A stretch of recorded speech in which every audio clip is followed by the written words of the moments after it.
Ya, 5 minuto utai le tula 5. Ya, o le tato programa foi o le Suluaulama o le whamalo. Ya, le mapu mai o le tato atunu I whiau ma ngā luenga sa whita I tunga iai nei asu. Ia le whaua, a futa ma le sunga ia tau mate.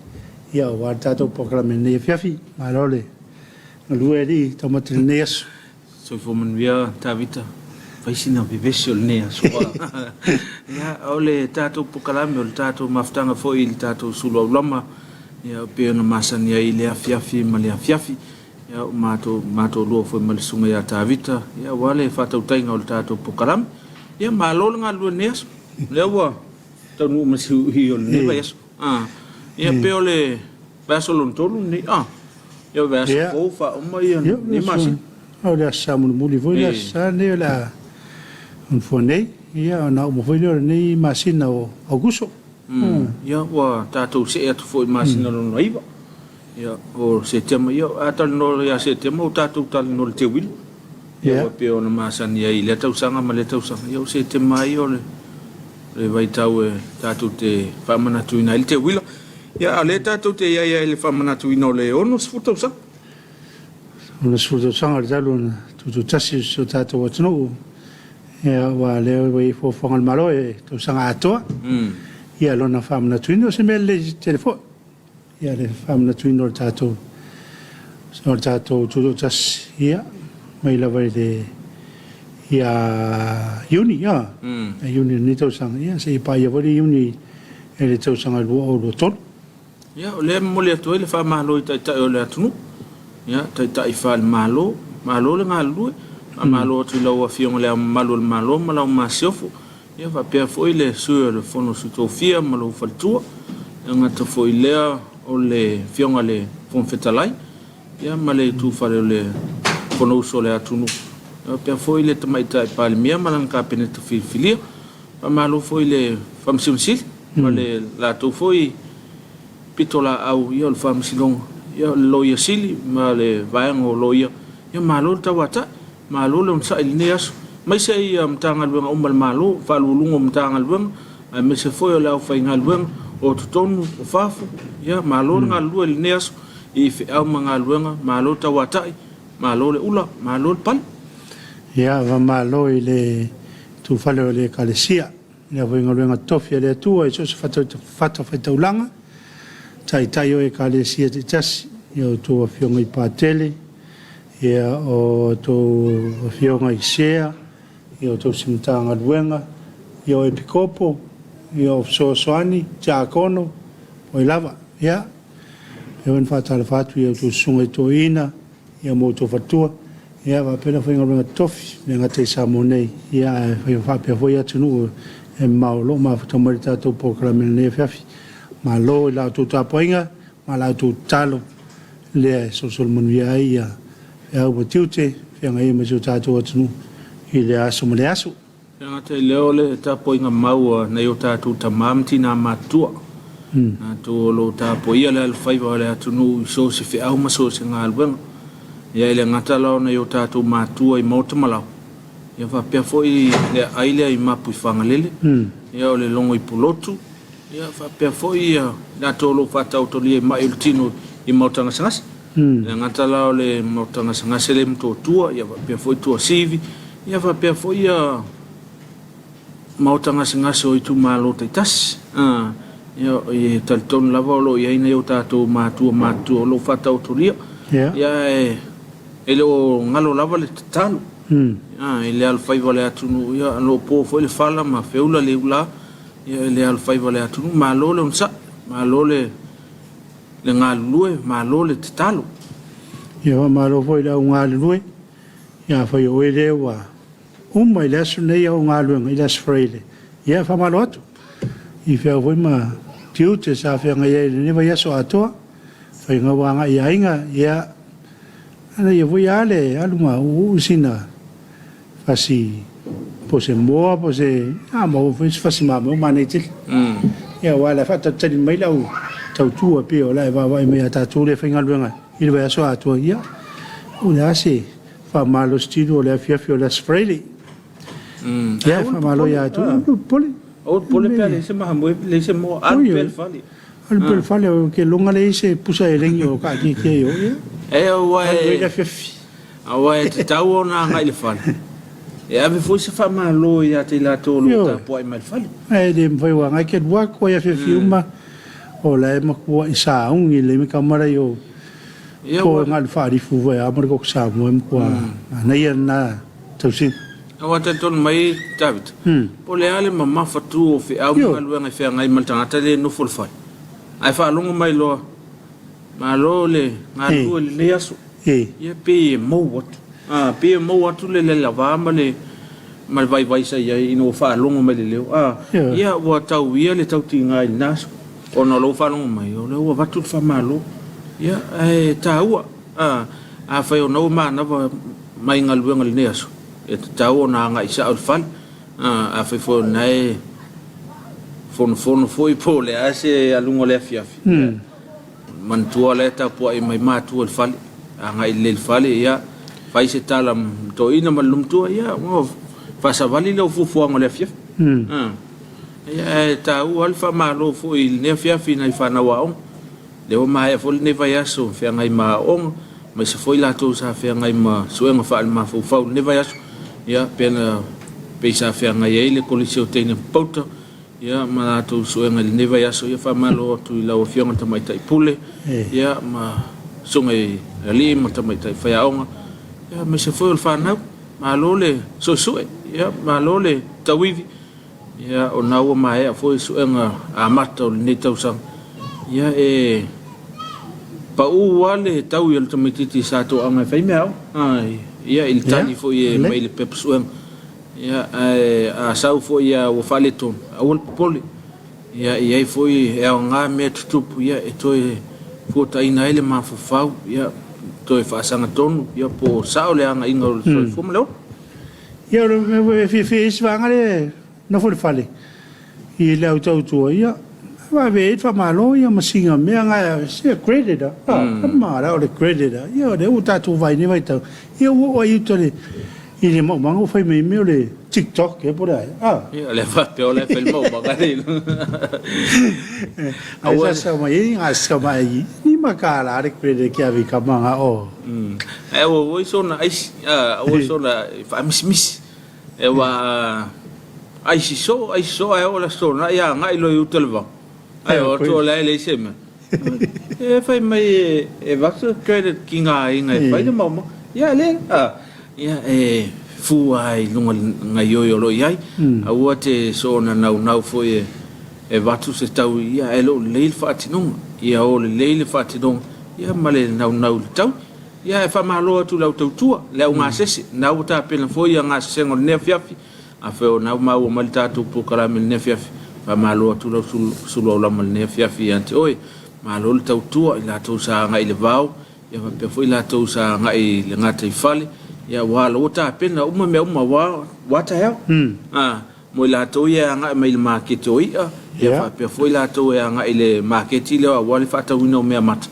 ia na ota pena na ta pena le Afiafi wa ta ya na malama ta ya ia alawa fola le ai market ia o fola volta utalo ia polifai ia o leufi o leulu ia il market ia fa malo ngalui ele fa ngofi yo ia la fe ia la sfale ia ole fa malo la va ia fa malo i dai tatu long e nei company ia na imtanga luenga ia long ina tatu po kala me pe nei imtanga luenga business la munia malepa o le company le sa ia va peale au nanga le papa instant ko Samoa lo long ina tato po klame ne Suluaulama ia le mfao ne mai mo fa fonga mai le Afiafi amalo atu i fa mga luenga sa fa ngai ni asu fa malo i avta vale ia o ave pasio ave loli ave kiliva o ave taxi ia o avta vale mtanga luenga malo o business o company tu moto fa da potong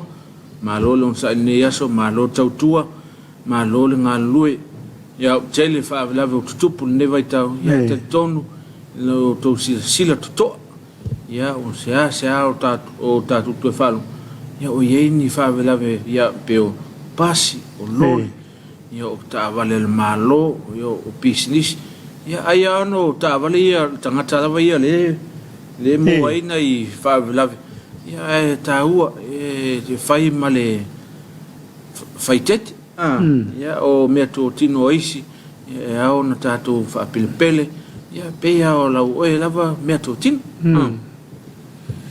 ia e whamaro i business la poa business la iti business tu moti ia mamatanga luenga umale tātou malo pe o na iere matanga luenga o soifo malo roina matanga luenga o leo fui mu matanga luenga le vai ia matanga luenga o le el tise ia matanga luenga le o le vanga le vai tau o pe o nei au nanga ia le lusu mafai tura ia whamalo atu ia leo foi o te tio o te me sia e sifi i le anga i mai ia whape voi i le wanga le ua mai ala tu ngā luenga nesu le wanga iatu ia whape mga i skulati ia ma leo le po ia lau tu ngā luenga ia leo foi o te tio no foi le teime wha taunu inai o ia tu tiu te whai ia whamalo atu tātou porkalame e le Afiafi Whamalo atu nei a tātou paanga ia lato lo mai moa mai atunua mau i lunga o penga te whailang.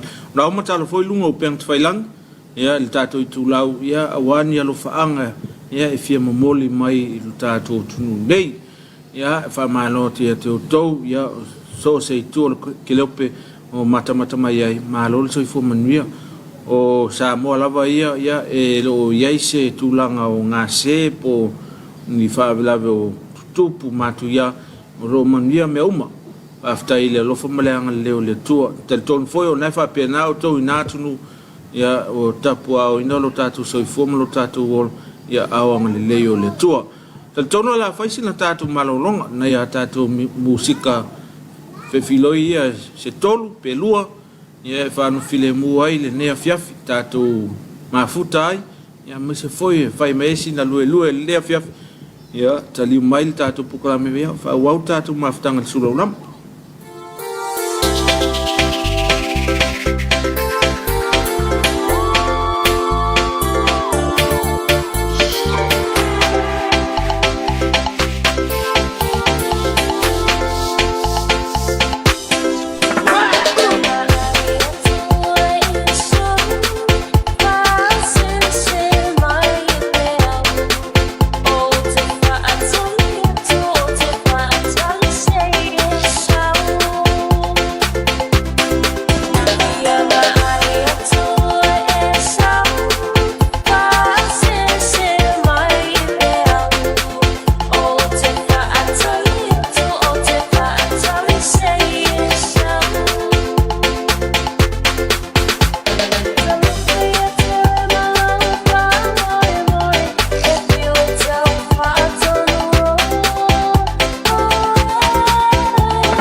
Kala ke unga whakupum ke unga whakamali.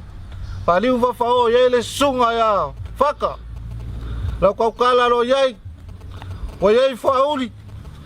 Wai rapa palangi. Wai maria man moanga. Ia o male parusami leo wai ai. Wafkai keu, wafkai whaloalo.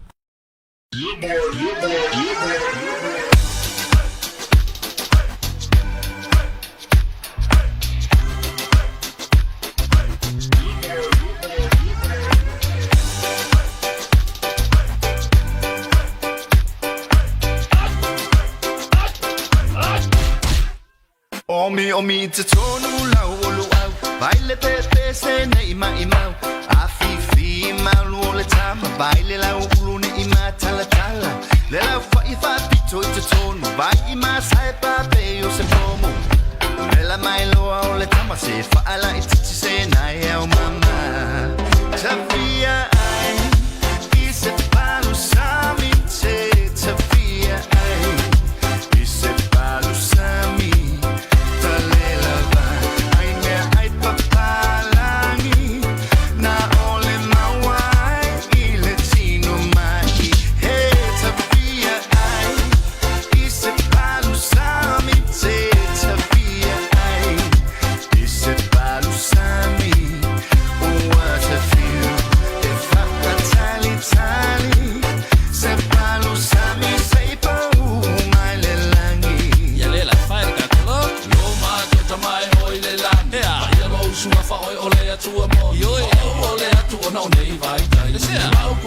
Ese papasa ole masa ia I usi o kwale masa mi se kila vale no lola to ole na on to fo ya le na si fa fe a ku ile me luau ulo pe luau pipi e pule la ma o I la sikaili luau ma mo e file mu o forse si usi un e che io feu ele ai o se masa lo salo le palu sa mi la vai inga ile kalo o se ki ole me ato wa ka angulu fo I male Samoa Tafia ai I se palu sami te Tafia ai I se palu sami o what a feel e fa tali tali se palu sami sei pa mai le langi la pe fare ka koloko auto e ole atu I lo tama io o atu lu be lo Samoa pa mama I o tanga kai la au ale au sai ele sa oi fa sa no mai ole me amore kamia ai fa Samoa se mo atu lu pa umiki na se so fa como se talo tao ma se fa Tafia ai I se palu sami te Tafia ai I se palu sami tale lava ai me ai papalangi na ole mawai I le tino mai he Tafia ai I se palu sami te Tafia ai I se palu sami what a feel if I tali tali se palu sami sei pa mai le langi la fai le ka be ai se talo ka o se kile be sapa ba I be o se me ole ko I se o ese ma se vai sa ya ma fa ma to ma sa lo sa e pa ku sa ni ngai o o sa ka me fe o ai so le lo ma fa o o sa ni ma le me si ai ka ko sa Tafia ai I se palu sami te Tafia ai I se palu sami tale lava ai me ai papalangi na ole mawai I le tino mai he Tafia ai I se palu sami te Tafia ai I se palu sami what a feel if I tali tali se palu sami sei pa mai le langi Yo nisi no musika wale tatou maftanga le Afiafi pe ona e alo na Samoa mai America e va pe foi fa fiang mai le autola vo e fakasai fo sang e va pe foi le taso alo tau ole tunu ia sunga ia riche pa le ia o mo ina sa pe se mai toi palu sang wani wala kala ka voi le asoi e tau sam el palu sang ai ele palu sam ai ele luau mo wa tama le luau I yesa o ma na sinda wa ia o se uru ia po se kalo hoi tamu ia o mole sai ia wano o palusami o le whawhiangainga o le luaua le po le whalo na whalo alo ile a ile o le luaua ia le tau e tātou ia ne tau lole o palusami ia lau telu tātou wawai o le ukelenga ma fi foi o me hopen ia o la ia tau le ia le lau ulu ia o le lau whai ia tu ia tunu ia mo lau luau ia tu ia maniu ia mai whafomu tua mana ia mai foi ese whalo na ia mano le pe ni vai tau tu ia tunu foi ia mai ia mo ia e de o tu e mo le mano ia o le luau sa iai Yesu ia ta tonu le ni so ai ngola fa wa le ang nu na ta tu e fa ngai le lau whai ia e whai mtapelin ia ona wat le lau ulu ia ia wane ia le tulang voila ai ia peona e saunu o nei total photo e bon tato se ai le me fingo fi ia awa o le ngaluenga tele le fai o le salo lau fai ia fai lau lei lau fai lau lei ia to e fai ma lau ulu ia o foi la le sa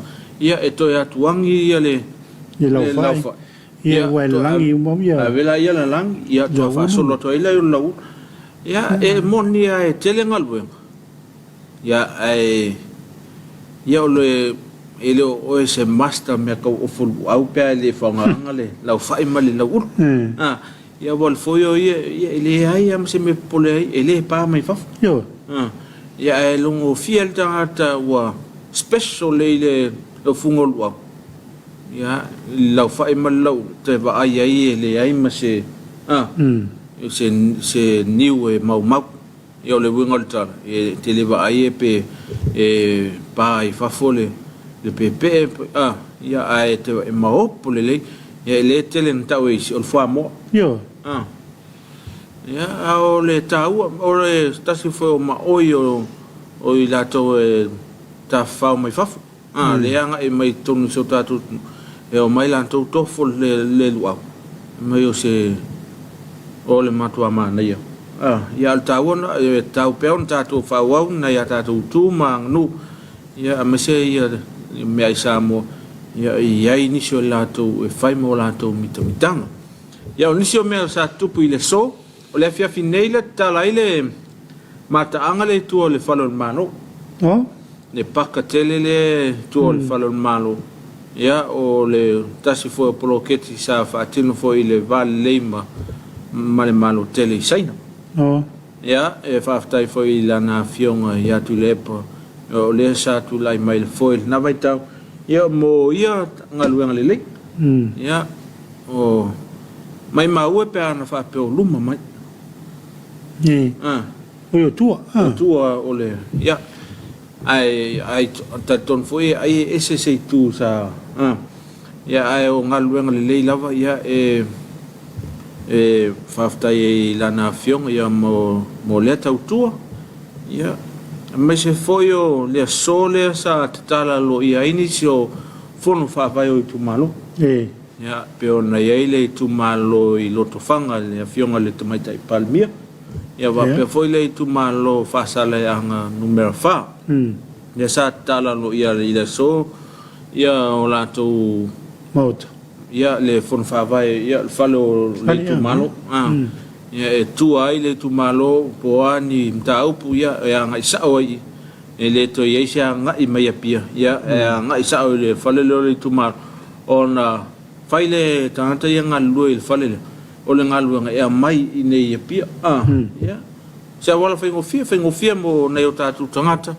ia tal tono le fa nga solo lava nga luanga nisio i tu malo ia mo le foile nga faftai ia tanga luanga o tinam te mai ta ia wala to ia le fa sa fol tupe ia wale le patautai o ia nga luanga tele mo i tu malo te tas ia o le so foile sa a matalia ile taito fitu ia le afionga i sapali ia po le mtang niu fe ngai maleata sa papali sevens e sa mata ile so ya o te lo mai lo po le taimi mo nei o fen malai nei fai ya tal to le fai ai utai sapari wa ele malai utai sapari ya ile anga ile yuta ile mele ile falao o te lo na o te lo ya wa ta o le a sapari 7 e kawang fai sapari ya mole e mata ngo fio me uma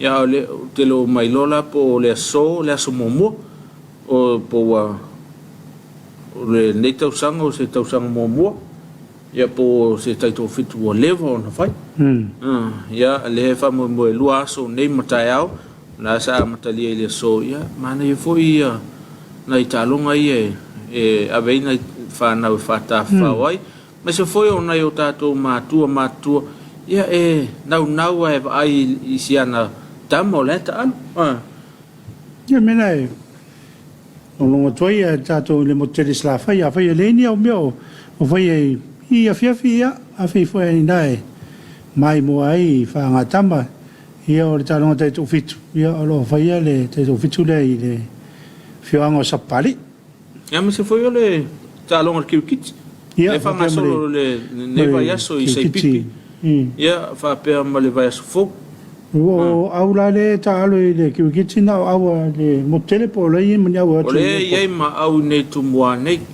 le au mai o i manono ia o sa fata ia no te lo foi po a pe fa e au le otu nei ta aluma au le moteli sala fai ia o mato nu sa mata e lua la to au la lo ia la se ta la tu ta long le devas o nei la ve o mala to le pulo tas ia au e lua o la to la le fatwa ta alu vas o to ngai ngol mata ia ma le vai pues ia le ngo lisi au ya o lisi au na o le mata o le ngona sa fai ngoi au ya so yo le mata le ngoi wa ta le mata yo te lo vol au sa mat yo pe ngona sa fai ngoi ya au kiti ta tu nu ma fio ngai na se le fai ngoi nei ngol nu wa fai ngol ni ngoi ya pe yo pa falo i to amua molpula les molpula na mai vai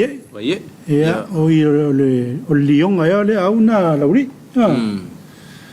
yo nisi no fai aso le si au te motele sala fai na o lupsiliva au sapali o le la leo a mole au sai pipi ya o le lopo le ale ngole au sili ma foi lalu ya ma fanga fau nisi no le la ave ia la tu au I le tamu sang kiti fa Samoa kiti Samoa I motele sala fai ya mana ia nai pokalame e vai la fia yo mana yo te fa la meta tu talong ole kiti yo nei vai tau te la vai le fatal fa ta ia yo pie yo te le tu vai kiti fa Samoa te la vai kiti le fa parang le fa ia la tu tali vai ia matali lima ona fa mai malo le polo le la to te fa ngai na o mana ia la le ole liki la le ole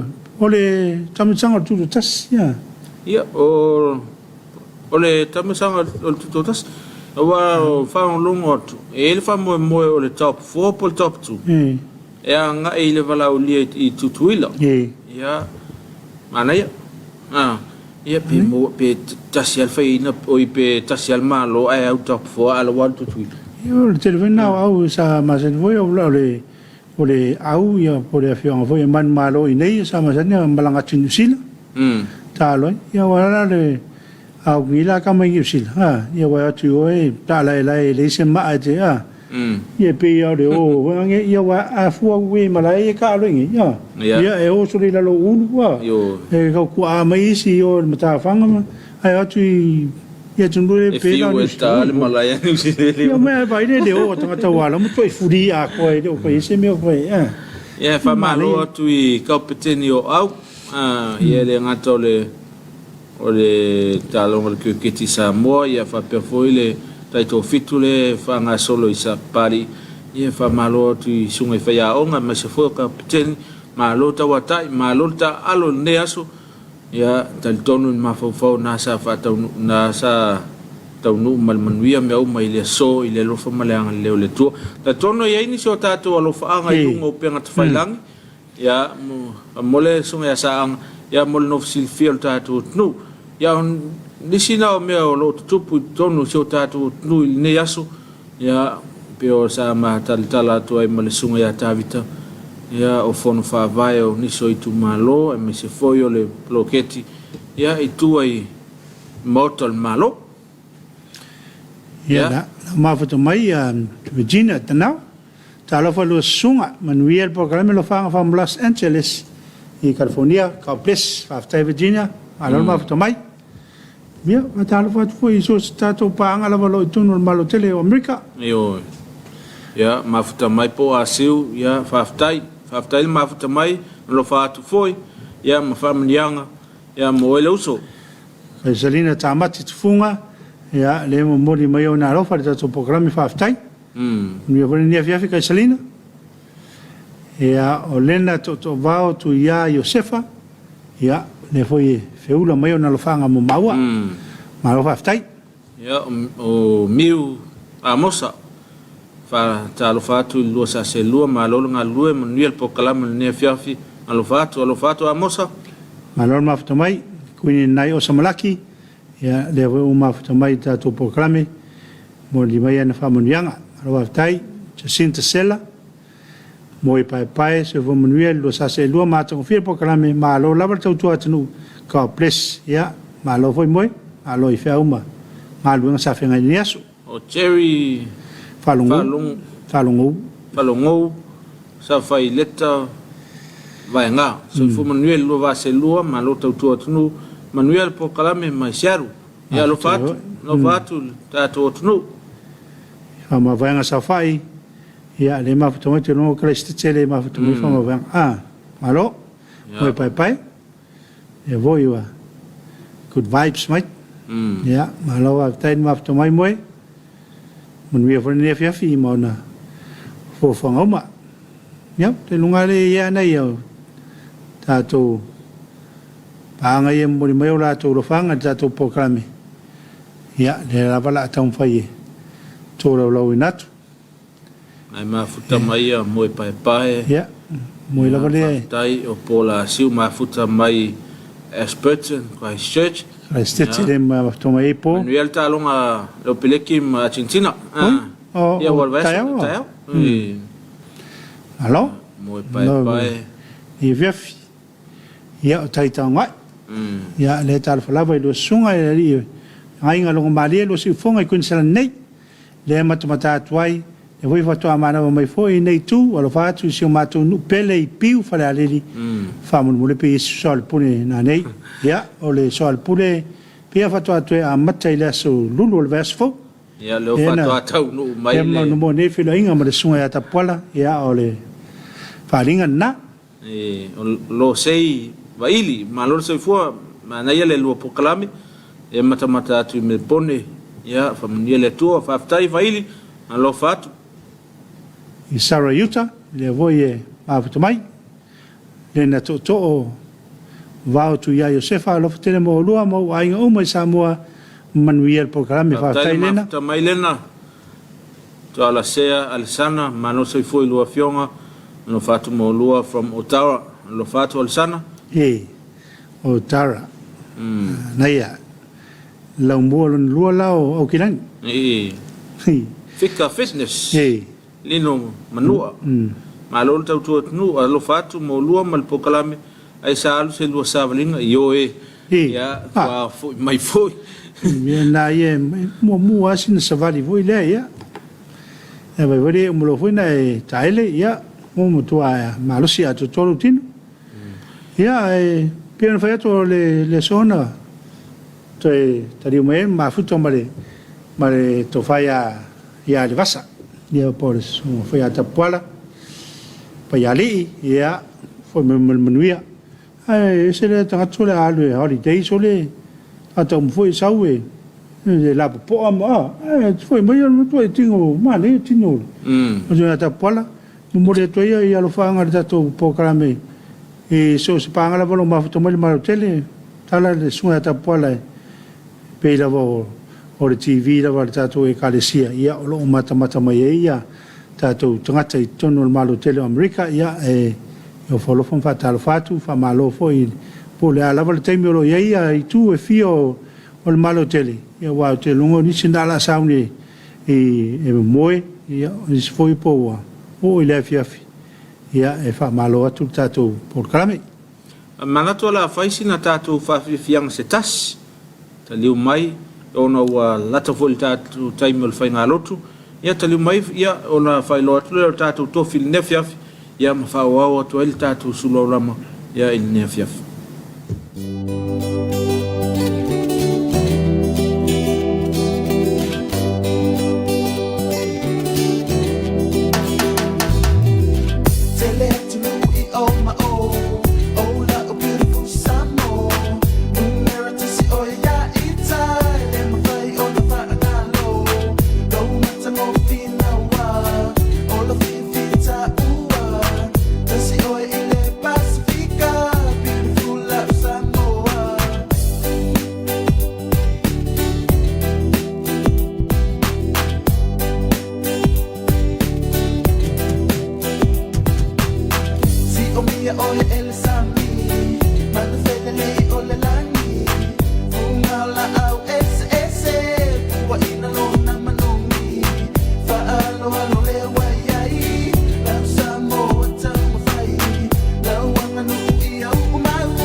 ia to tani mar za to por kalame le Suluaulama ia na ipisela vai fa o file mo for ne Afiafi ia to tono le wa o me for taimi o tato ai nga lotu ia e mo atu nai pespesenga po nei vinga voi ma nei si fale nga ia ona pena mai le tatu fa ngalo tu ne Afiafi o le tatu fa lo tu ne Afiafi ia le o pena mai le sunga le of son sunga lo tu fa tai ia vai ia mai le fa kasai tongo i Samoa ia mai ale tatu fa ngalo tu ia ona tu foi mai le tatu por clame ia nai pese o nai fa fianga fa le nganga ia mana pese tu muai ia on to tri mai le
Maia se o tātou Tapuaiga le tua nei Afiafi.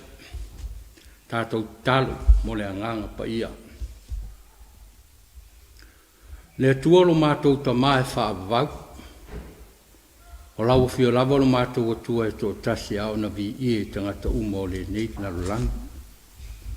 Mapo mai Samoa i fe au mga aluenga sa vala au ina i le nei aso. Mātou iai whaatasi o lumai le nei tu la Afiafi. Se o mātou o watu le vi inga o le whaamanu ma le whaanetanga i lau fio. Ona o lau tau singa sirisiri ese lo mātou wola. Ai pangala valea, mātou te langona ina, lo mātou whatau waa i o luma. O leo mātou vala au atu e ala i loa nganga pa ia. A fio mai se e tauto lua ina i mātou. Ina i o mātou whaia le nei Tapuaiga. I le moni ma le wha maoni. Ai a wha sirisiri ina lo lava vi inga. O la mātou te talo lea. Ala tu lava tuafa malu e sukeriso lo mātou wali i ma le wha aola e tō tasi. Amen. O le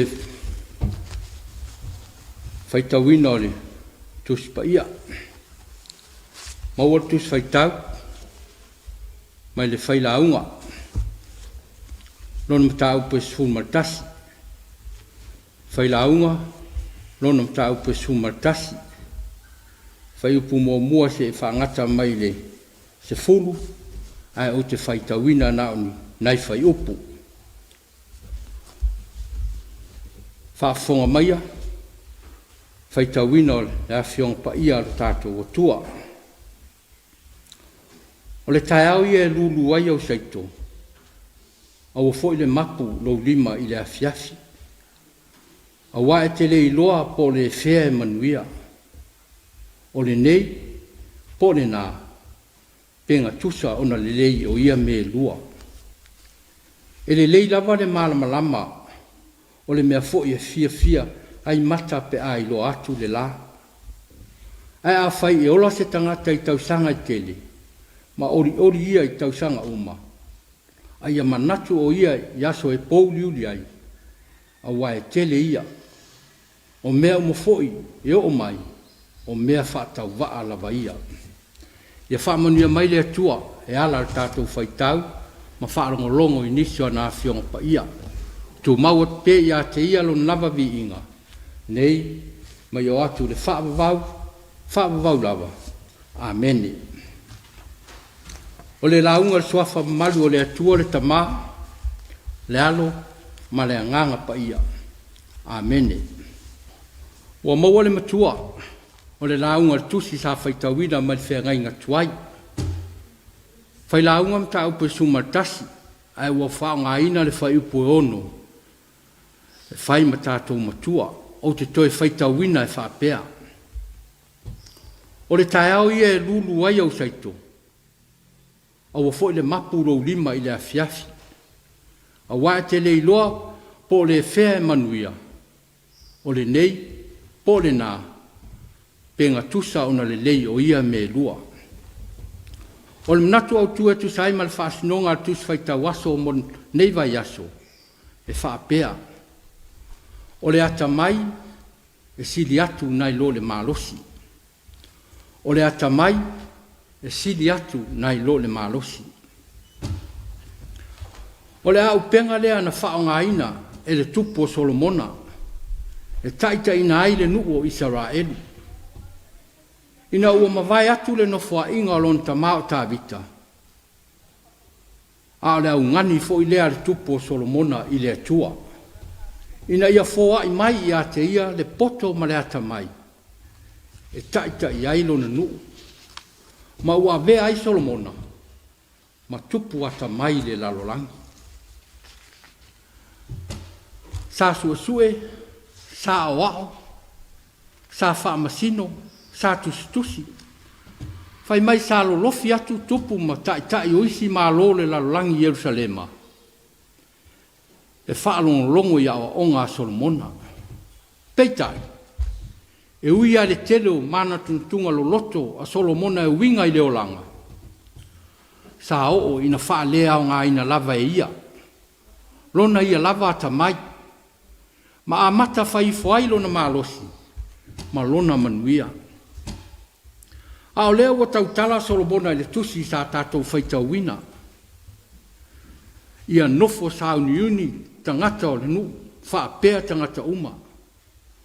O le wha moe moe, ina ia tatai pea le mawhauwhau o tangata, i le atua soifua. E lei loa po le are mea o le atupu a tae au. A le wha moe moe leo le whai upu o whai ma tātou matua. Ia aua le whaia masaro saloa mea uma.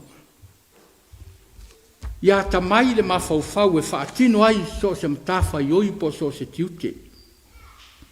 A lea whai mai upu a le matua. O le tae au, ia e lulu ai au saito. Aua fo i le mapu rou lima i le Afiafi. Aua e te lei loa po le fea e manuia. O le nei, po le nā. Penga tusa ona le lei o ia me lua. Aua ne i manu mālo le au ngata. I le mawhauwhau ma pa ua tuai i le le fia tango lima. E whai se manuia mo a inga. A tunuu whaapea lana e kālesia. O le whaamaro si au lea a Solomona. Ina ua o mai taimi o le matua. Mauti noa le leia Solomona le taamilo sanga. Ma le ngā solonga o soifua o tangata. E toe foi uma lava i le ele. A ia foi atu i le palapala. Ua wha o ngā te tau le atamai. Sa tutoina e le atua i o lato mawhauwhau. Ai whapewhea o na maua le atamai lea. O lo wha mawina le tusia whata oto mua whai upu e fitu. O le mate tau i le atua. O le amatanga lea o le poto. O le whaavae lea o le atamai. O le tangata ua whaavae lona soifua i le atua. E mauti noa lona wha manueina i le atamai mai le atua. Ro tātou atunuu i le nei Afiafi. O se whi au fo i lea o le tala le lei mo i tātou. O lea ua po ia si o tātou atunuu i mau wha mai ese ese. Ua aafia le soifua ma le ola o si o tātou atunuu. Au i tonu lava e wha ngā ai le atamai ua tuina e le atua. E wha o loa ina ai o tātou tangata. Au wala fo ia a le fili ma le ti apolu. E wha nofo ai le mawhauwhau. Ma puni ti ai le awala e mau ai le saunga le mu. A lea whai mai le poto o Solomona. I le whai upu o whai mo tātou matua. Ia whaia uma mea o loo mawhauwhau iai.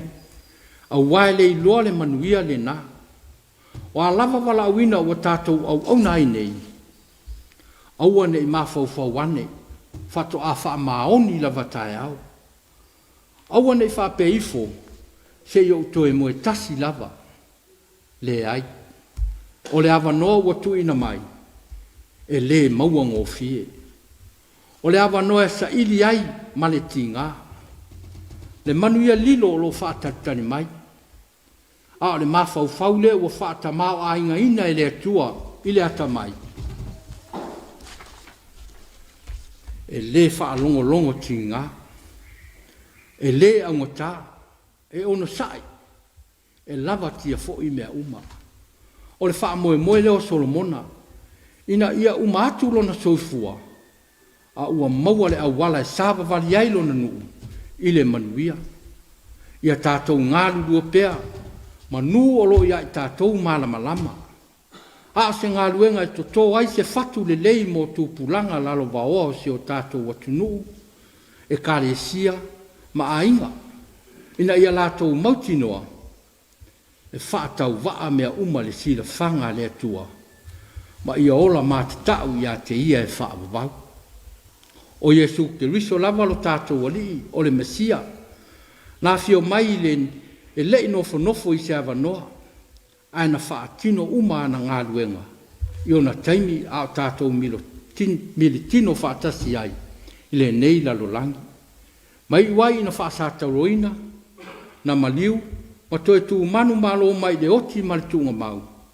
Wa tātou mawai le ola e whaavavau. Pe a whai tātou te tūmau pēre salamo ma le whaamaoni i a te ia. tu mawatu i le atua le pule au ma lava, nei se iau le whaavavau lava. Amen. Tātou pese, i le pese wa saunia, e le au fai pese.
tātou sauni atu mo a tātou tāsanga, tālo whaaftai, whātoe senga, matuina atu o tātou manao I luma o le atua, tātou wifo matatalo.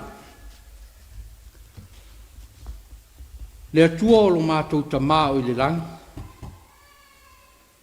e pa ia ma mamalu lava lau fio, awa o lau fio na whaia le langi ma le lalo langi. Na e whaia fo I le tangata I lo lava whaatu sa pa ia. Ma le wha moe moe, e a watu aile vi inga te tau mo lo suafa mamara. Ono o lau tau singa alofa I lo mātou wola.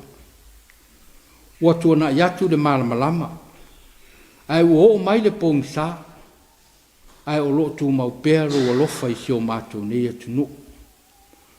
whawhitai tele i le malosi ma le ola, o lo e whaasoa mai pēr mo i mātou i le aso ma le aso. Whawhitai foi i louta mao a inga, e ala ese mai mo i mātou. Ui foi wha mai o lo pepesi se o mātou atunu. Ai mātou tari tonu, e te le tu la foi na lava Samoa mo ni tangata. Vi ia lau fio no tā leni manga waa. Wa wha ngai nai le soifua ma lo mātou wola. Whaaftai mo lo mātou mālo Samoa wa whai mo mātou tofi. Wha manuina lo suafa pa ia e lea unoa. Ona lau wa fionga pa ia. Ua whai lava lea mo mātou ta iala. Ila mātou wola whaatua tua mo lau fio. Mātou whaaftai fo i le mana o loa nganga pa ia o lo tauto ruaina i mātou i so uma. Sili lo mātou whaaftai. Ona o loa al pedo Jesu Keriso. Na ofo ina mailo na soifua mo i mātou o tangata ang sala. O lona maliu, ma lona toi tu manu malo i le oti ma le tunga mau. Ua mātou mauai le ola e whaabu. Tu mau pēr i la fio le vi inga e le au noa. Nei se ia o i le whaabu.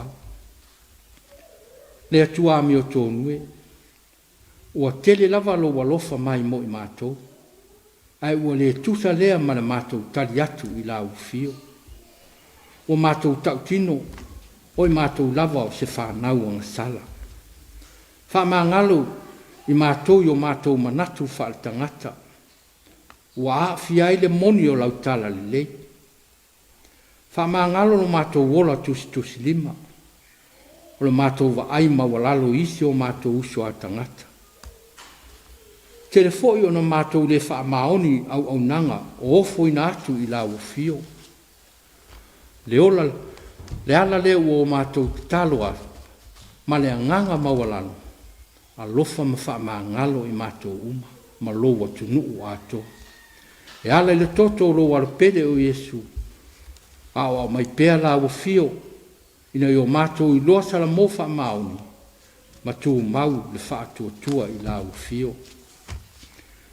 Le atua o manuia, wa nao la o fio lava e malia ai o mātou roto, i mea le lei uma.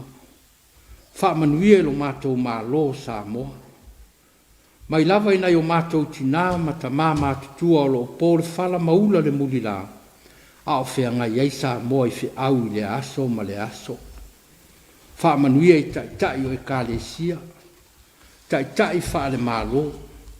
Ia taula pēa lātou whai unga whai le nganga o lau fio.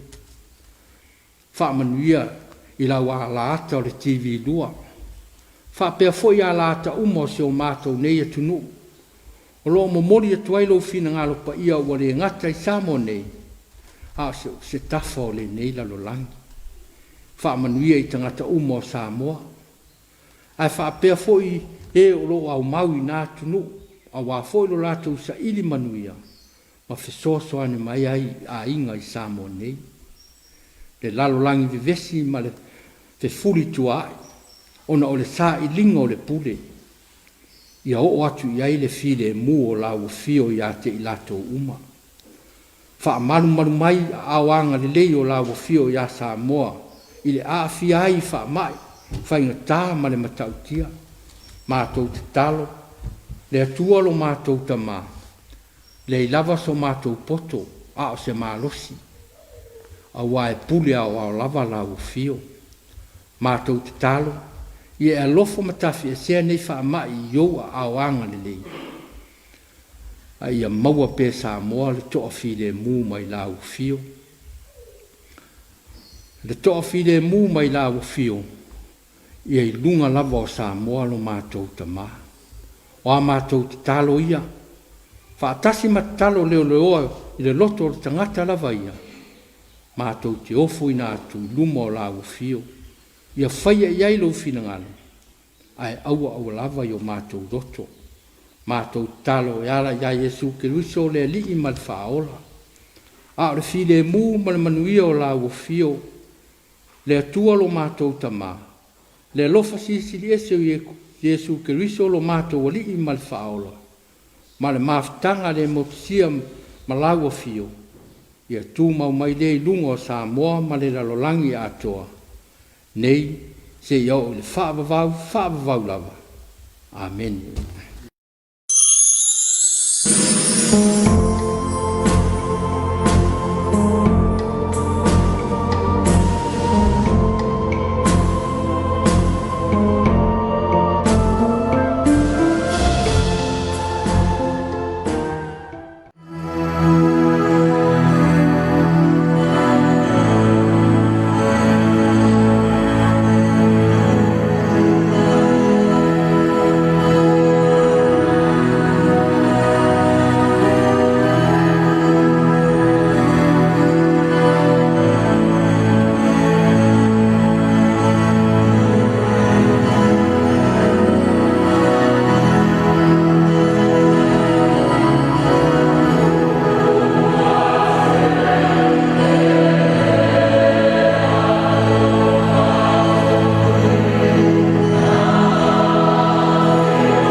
O le vinga mo le whaftai wa te ailangi. Ia e pe o na saunia le sunga tātou tofi ne Afiafi. Ia mai le e kalesia e whakasai tongo I sale moa. Le sunga le awafisa soni a lutu whaftai a fuwai. O le tai o le tātou sauninga le ne Afiafi. Whaftai mo tātou sanga. I o vinga fo le atua. Ia a mese o le whiautau mo le ne Afiafi. O le atamai. E sidi atu na ilo le marosi. Ia le lava tātou te iei le whaitaunga le. O le whailau? O le poto Solomona. Ia e pe o na iei tātou natu au tū o le nei Afiafi. Ia sao le lava. Sili atu le ata mai. Ilo o le wharia lia o lo tātou malosi. Ia, pe o na iei le tusia whailaunga. Ia e whatau waa le malosi pa le iei le ata mai. Ia pe na fwoi le o langa lo tātou iei nei vai tau o tātou soifum tātou wolai e le ea se me sili atu nei lo le ata mai e whawhiawa o e le ata mai e tau le la e ia al tāta e iei le ata mai ia o le ata mai sili lava ia o le ola matau I le atu mani lo o na awa matau I le atu ia mata atu ai tono lo wain ia awa I o mātua ia ua e mau le poto ma le ata mai ia e whalong tāma e alilo marosi ia e te whaavaivai ai e whaavaivai a oe e le poto ma le ata mai ia tāua le whamanatu mo tātou a meisa le nei vai tāua lo tātou soifum tātou whiola ia tāua le tele le whamanatu ia tau whaiu ai fwoi o le nei vai aso I whiau mga aruanga ia meisa fwoi o ngar whanau ia le whiau na mo tātou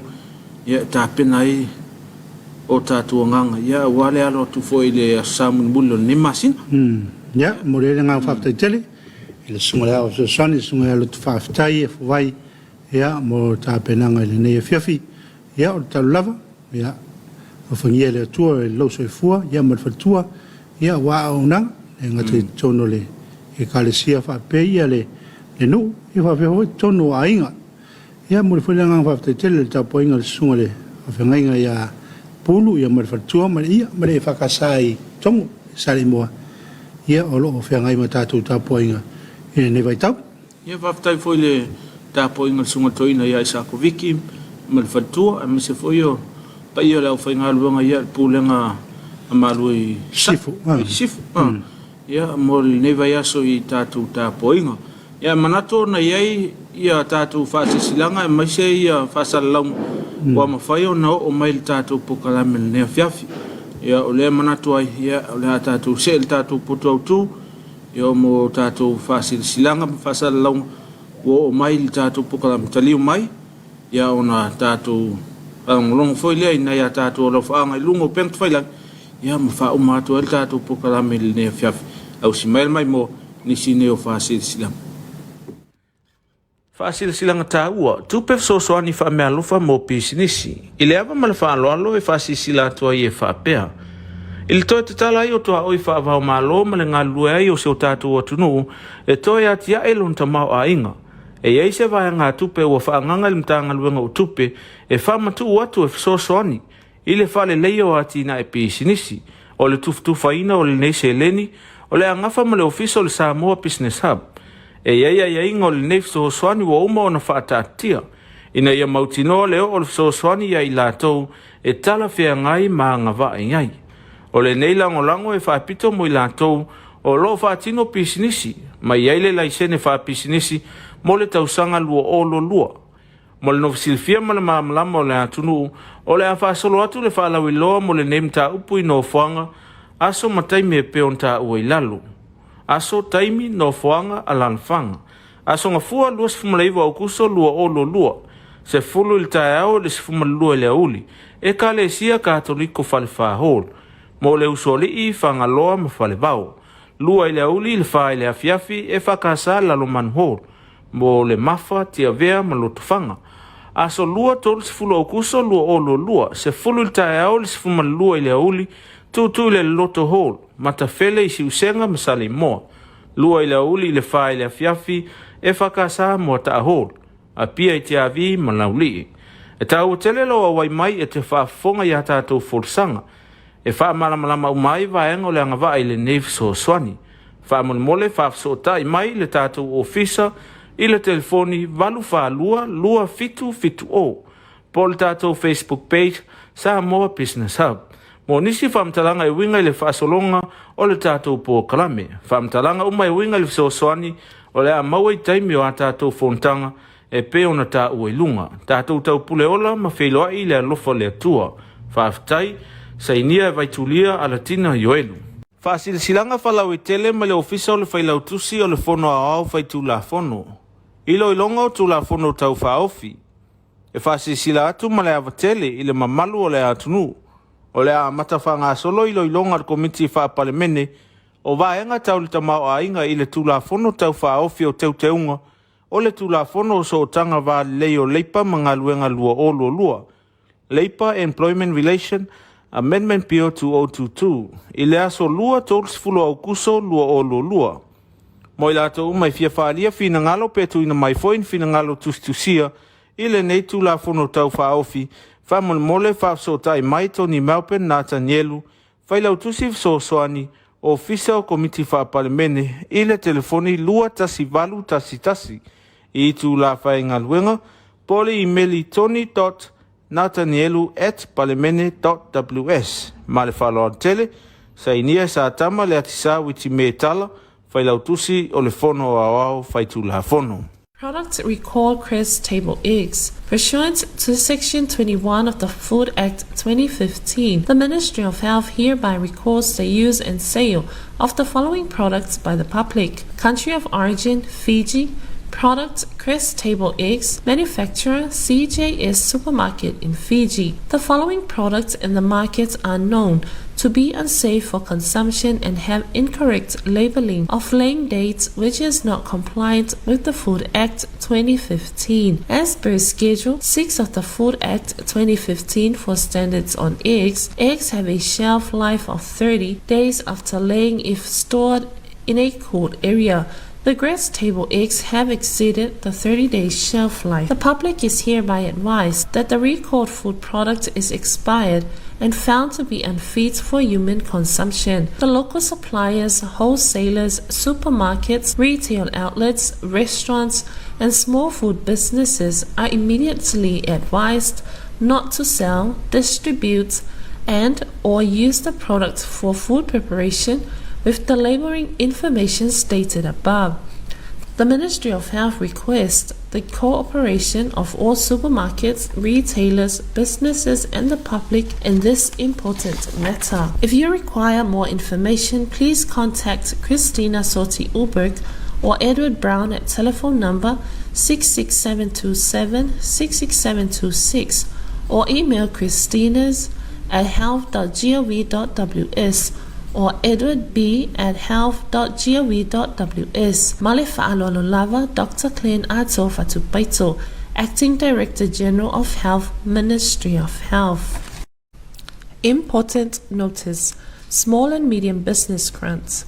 With the reopening of our international borders, the Ministry of Finance has allocated a small grant funding to support existing small and medium businesses with their recovery from the negative impact of COVID-19. To qualify for this support, you must be in operation and have a valid business license for 2022. The Small Business Hub is tasked with the disbursement of these grants and an awareness program to present and explain the process, and qualifying criteria will be rolled out according to the schedule below.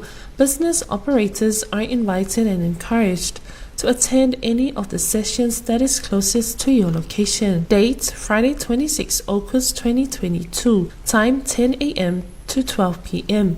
Venue: EFKS Samoa to Falelatai Hall. Area covered: Mulifanua to Falelatai. Monday 29th August 2022. 10 a.m. to 12 p.m. Ekalesia Katoliko Falefa Hall. Area covered: Leuswali'i Fangaloa and Falevao. 2 p.m. to 4 p.m. EFKS Lalomanu Hall. Area covered: Mafa, Tiavea and Lotofanga. Tuesday 30th August 2022. 10 a.m. to 4 p.m. to Tu'ulila Loto Hall. Area covered: Matafele, Siusenga and Salimoa. 2 p.m. to 4 p.m. EFKS Samoa Ta'a Hall, Apia to Tiavi and Lauli'i. Your attendance is very important. Please contact our office on telephone 8422-770 or check our Facebook page, Samoa Business Hub, if you have questions about the schedule. Otherwise, everything pertaining to the grants will be explained and discussed at the awareness meetings. Fa'afitai, Vaitu Lia Latina Yoelu, Chief Executive Office, Samoa Business Hub. Product Recall Crest Table Eggs. Pursuant to Section 21 of the Food Act 2015, the Ministry of Health hereby recalls the use and sale of the following products by the public. Country of origin: Fiji. Product: Crest Table Eggs. Manufacturer: CJS Supermarket in Fiji. The following products in the market are known to be unsafe for consumption and have incorrect labeling of laying dates, which is not compliant with the Food Act 2015. As per Schedule 6 of the Food Act 2015 for standards on eggs, eggs have a shelf life of 30 days after laying if stored in a cold area. The Crest Table Eggs have exceeded the 30-day shelf life. The public is hereby advised that the recalled food product is expired and found to be unfit for human consumption. The local suppliers, wholesalers, supermarkets, retail outlets, restaurants, and small food businesses are immediately advised not to sell, distribute, and/or use the product for food preparation with the labeling information stated above. The Ministry of Health requests the cooperation of all supermarkets, retailers, businesses, and the public in this important matter. If you require more information, please contact Christina Sorti-Ulberg or Edward Brown at telephone number 66727 66726 or email christinas@health.gov.ws or edwardb@health.gov.ws. Male fa'aloalola Dr. Glenn Ato Fatupaito, Acting Director General of Health, Ministry of Health. Fa'asilasilanga tāua, tupe fesoasoani fa'amealofa mo pisinisi. I le ava ma le fa'aloalo e fa'asisila atua i e fa'apea. I le toe te tala ai o toa oi fa'avao malo ma le ngalue ai o seo tātou atunu e toe atia e lon tamau a inga. E iei se vai ngā tupe ua whaanganga le mtanga luenga o tupe e whamatu atu e whasosoani i le whale leio ati na e pisinisi o le tuftufa ina o le neise eleni o le angafa ma le ofisa o le Samoa Business Hub E ia ingo le nei fesoasoani ua uma ona faataatia. Ina ia mautinoa leo o le fesoasoani ia i latou e tala feagai ma agava'i ngai. O le nei langolango e faapito mo i latou o lo faatino pisinisi, ma iai le laisene faapisinisi mo le tausaga lua ololua. Mo le nofisilifia ma le mamalama o le atunuu o le a faasolo atu le faalauiloa mo le nei mataupu i nofoaga aso mataimi e pe ona ta'ua i lalo. Aso taimi nofoaga a lalafaga. Aso gafua 2.5 aukuso lua ololua. Se fulu i le taeao le 10.2 i le auli. E kalesia katoliko falefahol. Mo le usoli'i fagaloa ma falevao. Lua i le auli le fa i le afiafi e fakasa lalo manhol. Mo le mafa tia vea ma lotufaga. Aso lua tolu 10 aukuso lua ololua. Se fulu i le taeao le 10.2 i le auli. Tutu le loto hol. Matafele i si usenga ma sale moa. Lua i le auli le fa i le afiafi e fakasa mo ta hol. A pia i te avi ma lauli. E tau tele lo awai mai e te whaafonga i ata tau folsanga. E wha malamalama umai vaenga o le angava i le neve so swani. Wha mole whaafsota i mai le tātou ofisa i le telefoni valu wha lua fitu o. Po le tātou Facebook page Samoa Business Hub. Mo nisi whamtalanga i winga i le whaasolonga o le tātou po kalame. Whamtalanga umai winga i le so swani o le a maua i taimi o a tātou fontanga e pe ona ta ua ilunga. Tātou tau pule ola ma wheloa i le alofa le atua. Whaaftai, sainia e vaitulia a latina yoelu. Important notice: small and medium business grants. With the reopening of our international borders, the Ministry of Finance has allocated a small grant funding to support existing small and medium businesses with their recovery from the negative impact of COVID-19. To qualify for this support, you must be in operation and have a valid business license for 2022. The Small Business Hub is tasked with the disbursement of these grants and an awareness program to present and explain the process, and qualifying criteria will be rolled out according to the schedule below. Business operators are invited and encouraged to attend any of the sessions that is closest to your location. Date: Friday 26 August 2022. Time 10 a.m. to 12 p.m. Venue: EFKS Matautu Falelatai Hall. Area covered: Mulifanua to Falelatai. Monday 29th August 2022. 10 a.m. to 12 p.m. Ekalesia Katoliko Falefa Hall. Area covered: Leusoli Ifangaloa and Falevao. 2 p.m. to 4 p.m. EFKS Lalomanu Hall. Area covered: Mafa, Tiavea and Lotofanga. Tuesday 30th August 2022.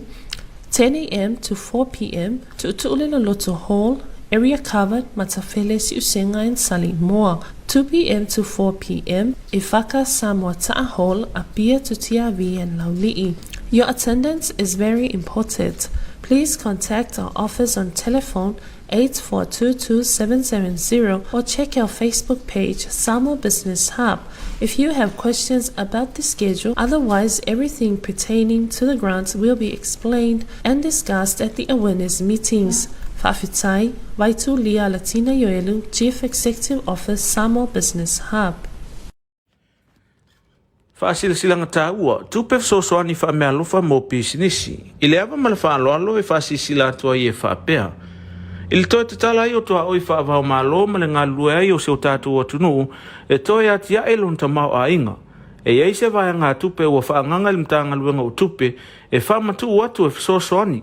I le fale leio ati na e pisinisi, o le tufutufa ina o le neise eleni, o le angafa ma le ofisa o le Samoa Business Hub.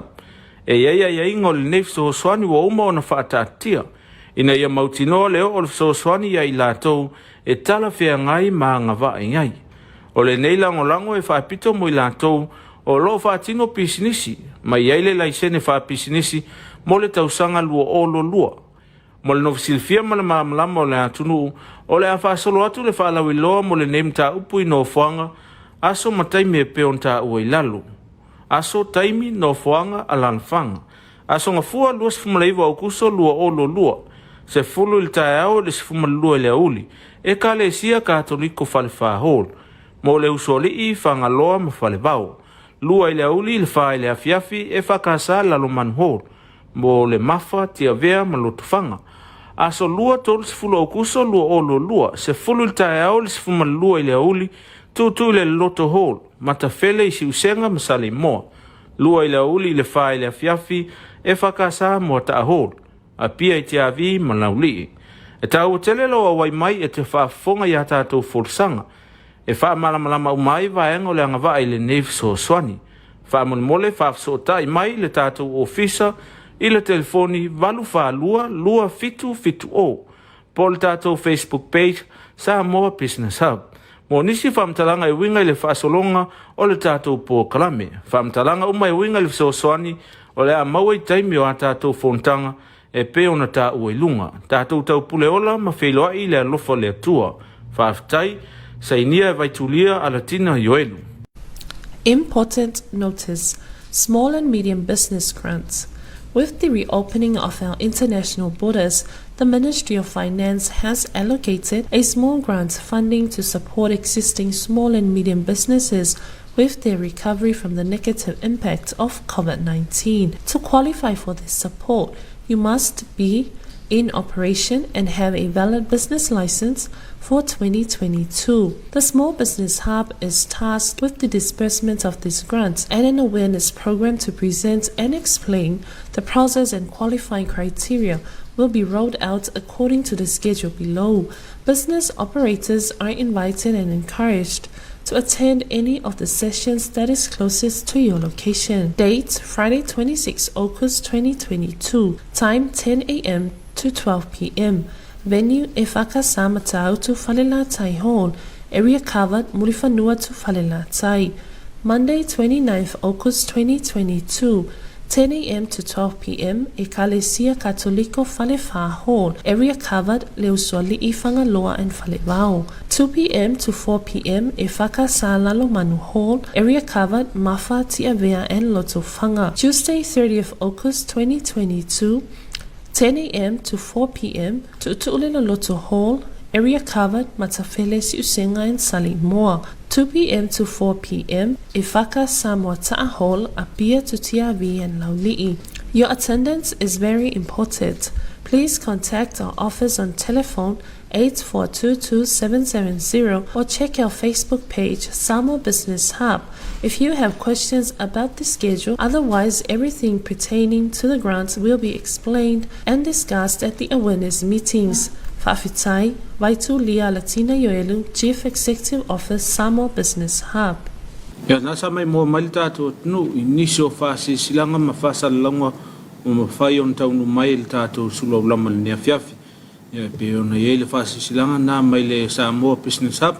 Ia o le tupe o le avua umona whaanganga e ngtanga luanga o tupe. Ia e whaasafua atu ia ti lātou o lo iai lai sene whai pisinisi lua o lua. Molto e ati nā ino le tamawa inga si o tātou tunu.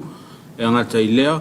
Ia o le whasalalanga na por whaasi silanga mai mtanga luanga soifu maloloina. Ia e ala le peo le tasin whaamo. Baba ia tu o nae o toi whaatau au o pāsia le aso. Expire. Sa maua sa u baba ai le nota sang lela. O iu laila sa expire le. Ala u koe sui el tangata.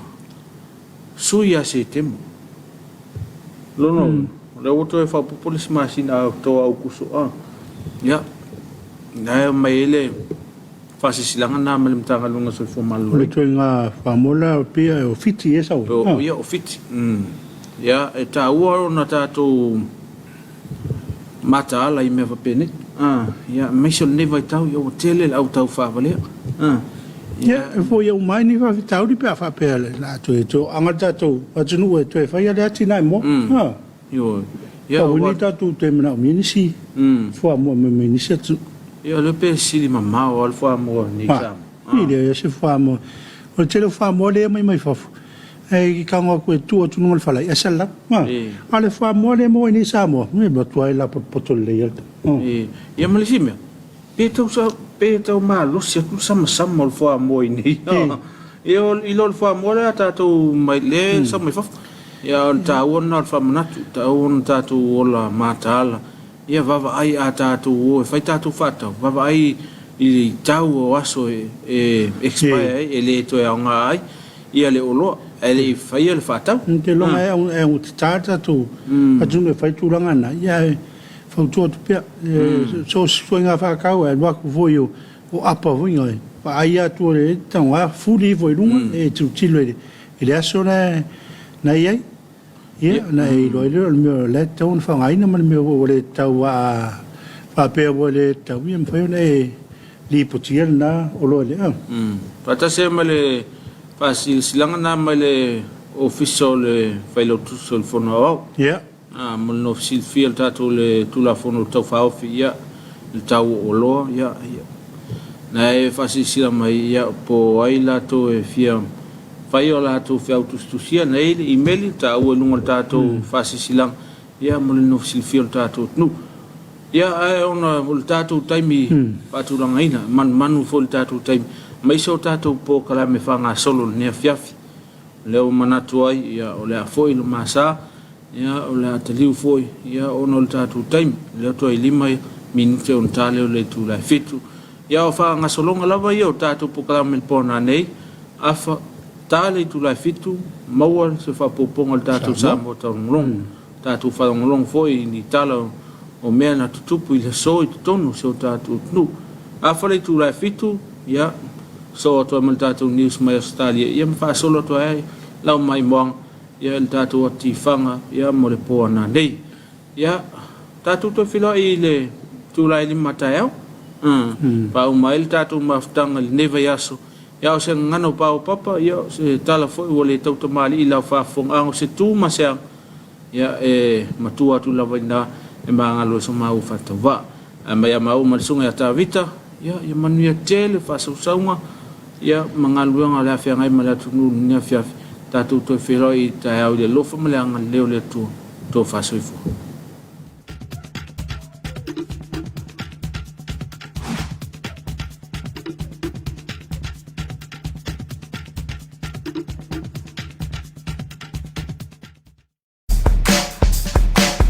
Malo anti ska kasikir suka ngafamule kivorka